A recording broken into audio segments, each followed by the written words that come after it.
जोधा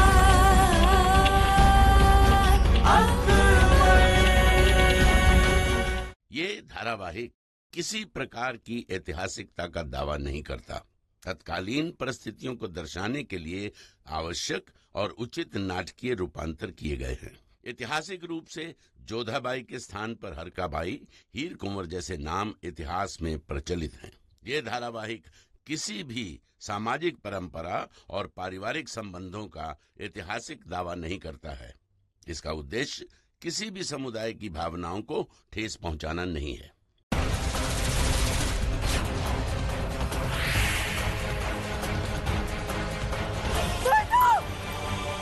जोधा, जोधा, क्या हुआ? क्या हुआ मेरी बच्ची? क्या तू हुआ? चीखी क्यों? हाँ, क्या हुआ? मासा, वहाँ पे भाई साहब को कहा? वो है ना शरीफुद्दीन शरीफुद्दीन और हमारे भाई साहब को रक्षा, मासूम की रक्षा कीजिए। जोधा, हमारे भाइयों को कुछ नहीं हुआ। जोधा, कोई नहीं उधर, कोई नहीं है। बुरा सपना था बच्ची, बुरा सपना था हमारी बच्ची, बुरा सपना था। शांत हो जा, शांत हो जा हमारी बच्ची। कुछ नहीं है, कोई नहीं है, कोई नहीं है वहाँ, कोई नहीं है। मासा, आप जरा संभालिए। हाँ मैनावती, कुछ नहीं है, कुछ नहीं है।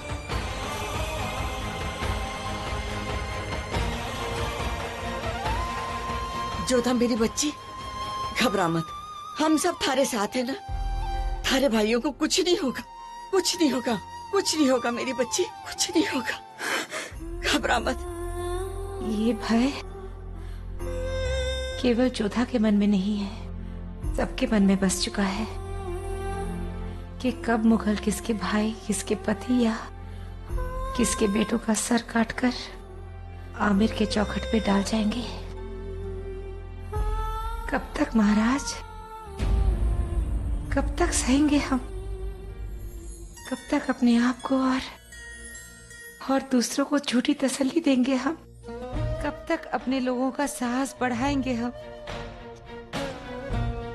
इस ओर या उस ओर, यही नीति है न राजवंशियों की। तो फिर इस नीति को अपनाते क्यों नहीं आप? कुछ कीजिए, वरना हमें डर है कि कहीं शगुनी भाई का कहा सच। भारमल अपनी तरफ से हर मुमकिन कोशिश करके देख चुके थे। उन्होंने आसपास के राजाओं के पास भी सहायता के लिए संदेश भेजा था, मगर वहां भी निराशा ही हाथ लगी। अब उनके पास वाकई कोई रास्ता नहीं बचा था, सिवाय उस रास्ते के जो चुगताई खान ने सुझाया था। आप मेरी बात मानिए, बादशाह जलालुद्दीन से दोस्ती का हाथ बढ़ा लीजिए। लगता है चुगताई खान की बात मान लेने के अलावा और कोई चारा नहीं है हमारे पास। अब हमें जलालुद्दीन से मिलना ही होगा।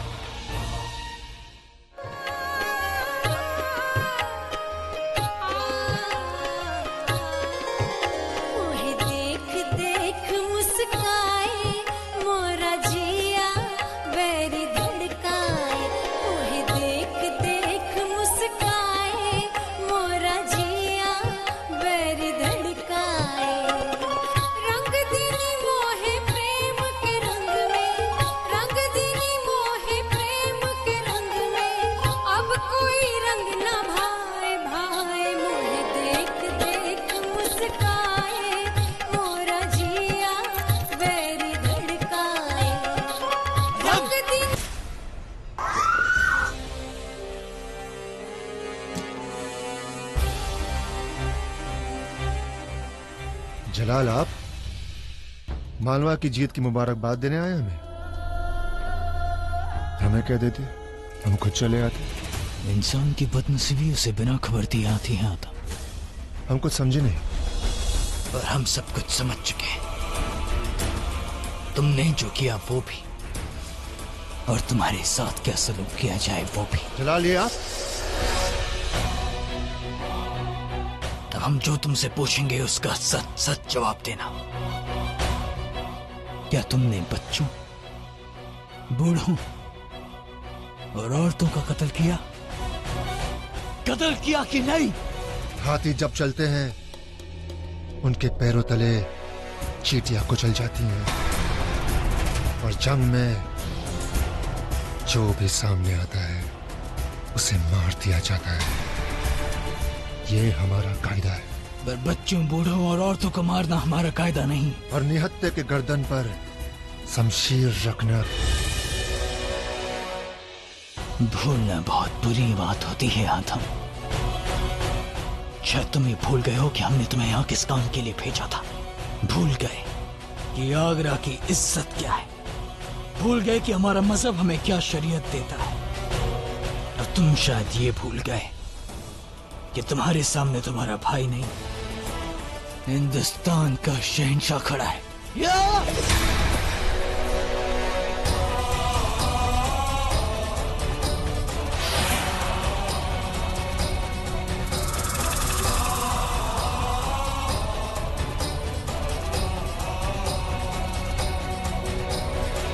कोई भी कदम उठाने से पहले अपनी बड़ी अम्मी की इल्तिजा सुन लो। अब चाहे तो आदम का इसी वक्त सर कलम कर सकते हैं। खुद कसम, आपकी बड़ी अम्मी उफ तक नहीं करेगी। जलाल हमारी बात समझने की कोशिश कीजिए।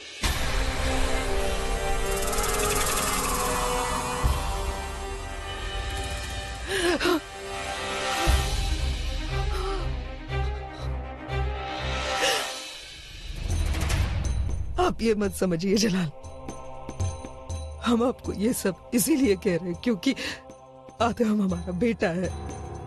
हम ये सब आपको इसीलिए बता रहे हैं क्योंकि जिसे हमने उंगली पकड़कर चलना सिखाया, उस जलाल के फैसले पर कल आवाम उंगली ना उठाए। बड़ी अम्मी, अदम ने अपना गुनाह कबूल किया है। नहीं, ये बात आपने सुनी है, हमने कहीं नहीं। हमने तो बाज बहादुर के सैनिकों को मारा है, उसके बीच में औरतें मर गई। हम क्या करें? फिर जलाल हम एक बार मान भी लेते हैं कि आदम ने ऐसा ही किया है, लेकिन शहंशाह तो आप हैं, आपका फैसला आखिरी फैसला होगा। लेकिन एक शहंशाह किसी भी मुगल पर ऐसे ही बिना किसी सबूत के अगर शमशीर चलाए तो वो शहंशाह के फैसले के खिलाफ होगा जलाल। अगर आप ये चाहते हैं कि सबूत देखने के बाद, गवाहों का बयान सुनने के बाद हम फिर कोई फैसला लें तो ऐसा ही होगा। लेकिन एक बात समझ लीजिए, सिपाहियों को हथियार दुश्मनों पर वार करने के लिए दिए जाते हैं, मजलूमों पर जुल्म करने के लिए नहीं। और हमारी सल्तनत में हम किसी भी बच्चे, बूढ़े या औरत पर जुल्म बर्दाश्त नहीं करेंगे।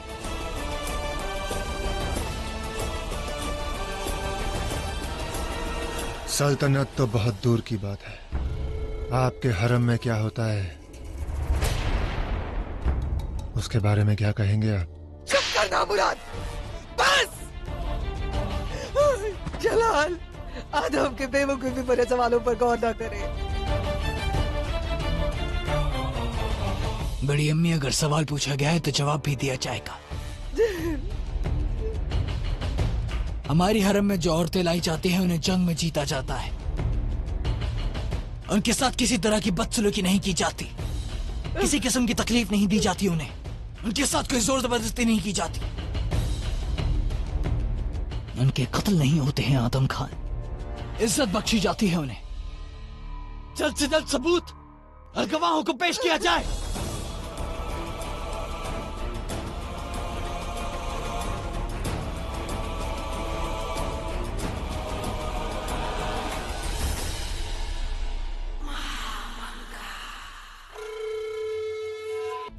जलाल मालवा में अधम के अत्याचारों का फैसला करता कि उससे पहले महामंगा ने अपनी चालों से अधम के खिलाफ उठने वाली हर आवाज को चुप करा दिया। देख रहे हैं जलाल, आदम के खिलाफ साजिश।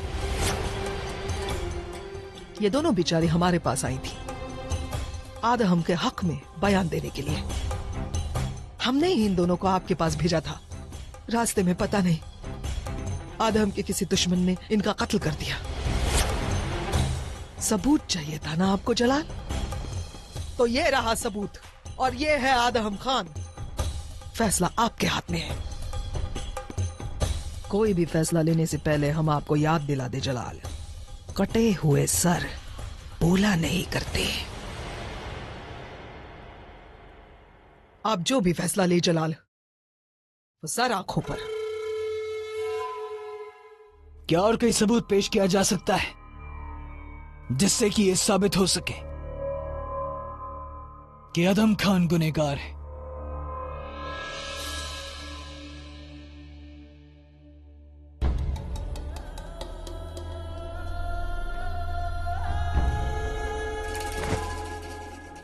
बदजुबानी के लिए शहंशाह से हम माफी चाहते हैं।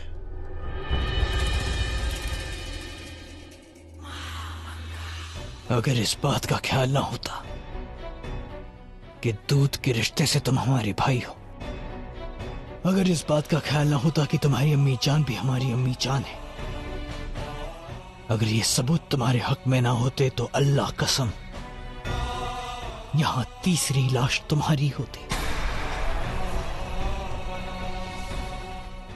लेकिन याद रहे, आइंदा अगर हमें ये मालूम हुआ कि तुमने किसी मजलूम या किसी बेबस पर जुल्म किए हैं तो हम तुम्हें नहीं बख्शेंगे, फिर चाहे अम्मी जान हमें अपने दूध का कर्ज ही क्यों न याद दिलाएं।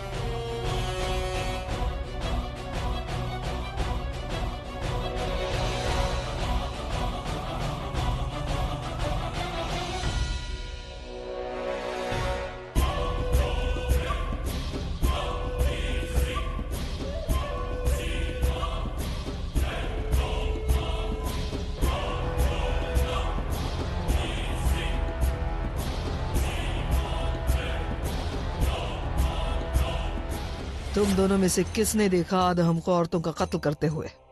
हमारी आंखों के सामने आदम खान ने हमारी सहेलियों को मार डाला। हम जानते हैं कि तुम्हारा नुकसान हुआ है। इस नुकसान की भरपाई हम तुम्हें तुम्हारे वजन के बराबर अशर्फियां तोल कर देंगे। अशर्फियों से आप जिंदगियां नहीं खरीद सकती। जान के बदले जान और आंख के बदले आंख, यही इंसाफ है। और ये इंसाफ हम बादशाह सलामत से मांगेंगे।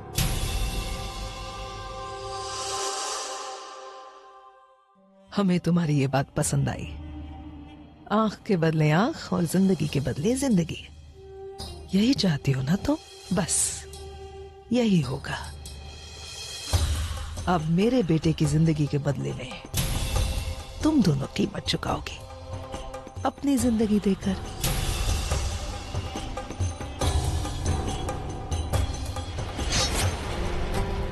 रेशम,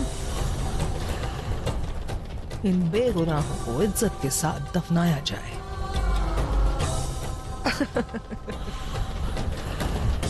हमने जीता है मालवा अपने दम पर, मगर वो जलाल ने यहाँ आकर सबके सामने हमें धमकी दी, हमें बेइज्जत किया। अपने दिमाग और अपने गुस्से को काबू में रखिए आदम, वरना आपकी मुश्किलें काबू में नहीं रहेगी। इस मुश्किल को हम एक झटके में खत्म कर सकते हैं, जंग में जलाल का सर काटकर। जलाल से जंग? जलाल से? जलाल एक आंधी है और आप एक तिनका। तिनकों से सिर्फ घोंसले बनते हैं, रियासतें नहीं। जलाल वो सिपाही है जो सदियों में एक बार पैदा होता है। अगर आप चाहते हैं कि तारीख आपको और हमें याद रखे तो जलाल के साथ रहना, उनके सामने खड़े होने की कोशिश करोगे तो वह आपका नामो निशान मिटा देगा, इस दुनिया से भी और तारीख से भी।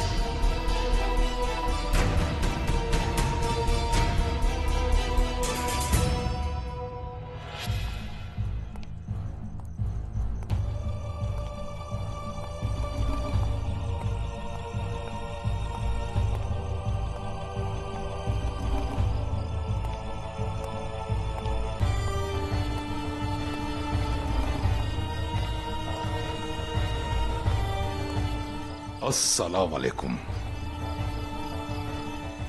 हम नहीं चाहते कि इस बारे में किसी को भी मालूम पड़े। ये बात हमने परिवार में भी किसी को नहीं बताई कि हम जलाल से मिलने को तैयार हैं। आप बेफिक्र रहिए भारमल जी, इस बात की किसी को खबर नहीं होगी।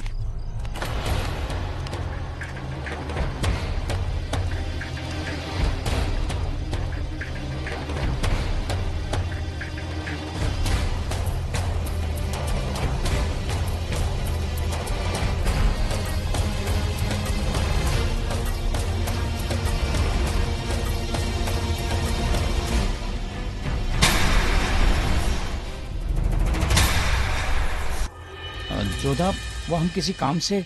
मासा कहा करती है, जब भी कोई किसी काम से जा रहा हो तो उसे टोका नहीं करते,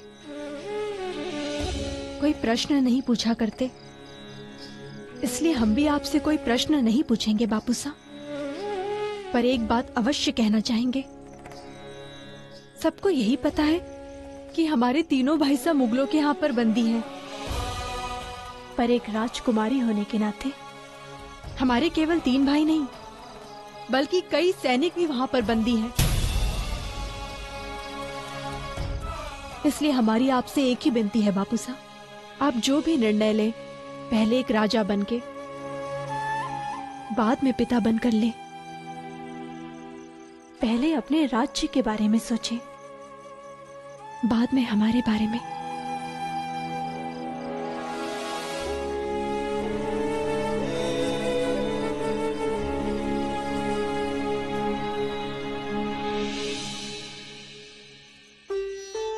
आप जिस भी कार्य से जा रहे हैं, हम प्रार्थना करते हैं कि माँ काली उसमें आपको सफल करे।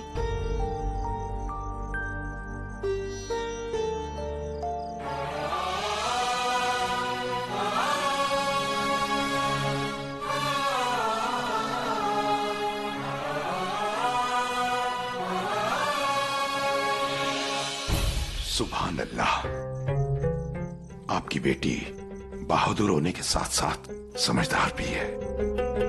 अल्लाह ताला इसका दामन खुशियों से भर दे।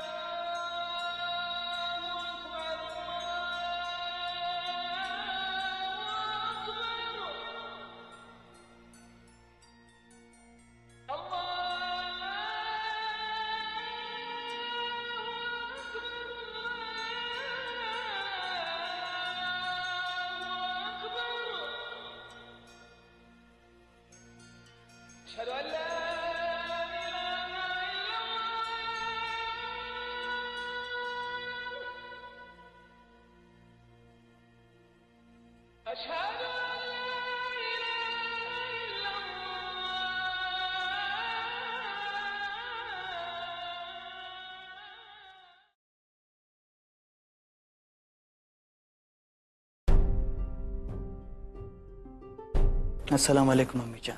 वालेकुम अस्सलाम जलाल। ख्वाजा मोहिद्दीन चिश्ती की दरगाह पर जियारत के लिए हम अजमेर जा रहे हैं। अब हरम की खास बेगमों को लेकर मेवात होते हुए वहां पहुंचेगा। जी, खुदा हाफिज। इधर जलाल आमेर की ओर रवाना हुआ, उधर आमेर से राजा भारमल चुगताई खान के साथ जलाल से मिलने निकल चुके थे। बादशाह की ओर से पैगाम है खान साहब, वो अजमेर के रास्ते में है, खेमा संगानेर में लगाया हुआ है।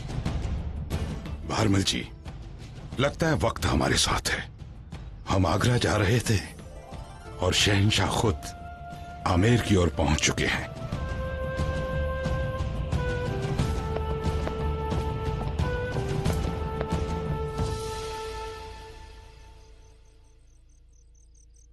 शहंशाह आलम से जाकर कहो चुगताई खान उनसे मिलना चाहते हैं। जी हुजूर।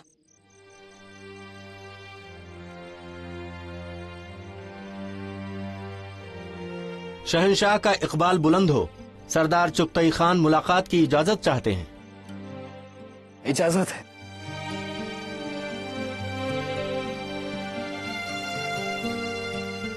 भारमल जी, आप यहीं ठहरिए, मैं जाकर शहंशाह को खबर करता हूं और आपको बुलाता हूं।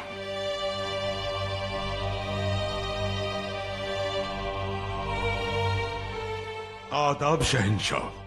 बड़े अरसे बाद आपसे मिलकर खुशी हुई। शहंशाह, आमेर के राजा भारमल आपसे मुलाकात करना चाहते हैं।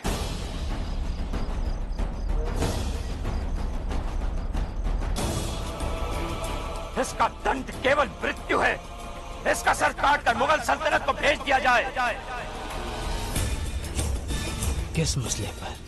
आमेर की जंग में फतेह होने के बाद सूबेदार साहब ने बड़ी मुश्किल शर्तें लाद दी उन पर हुजूर।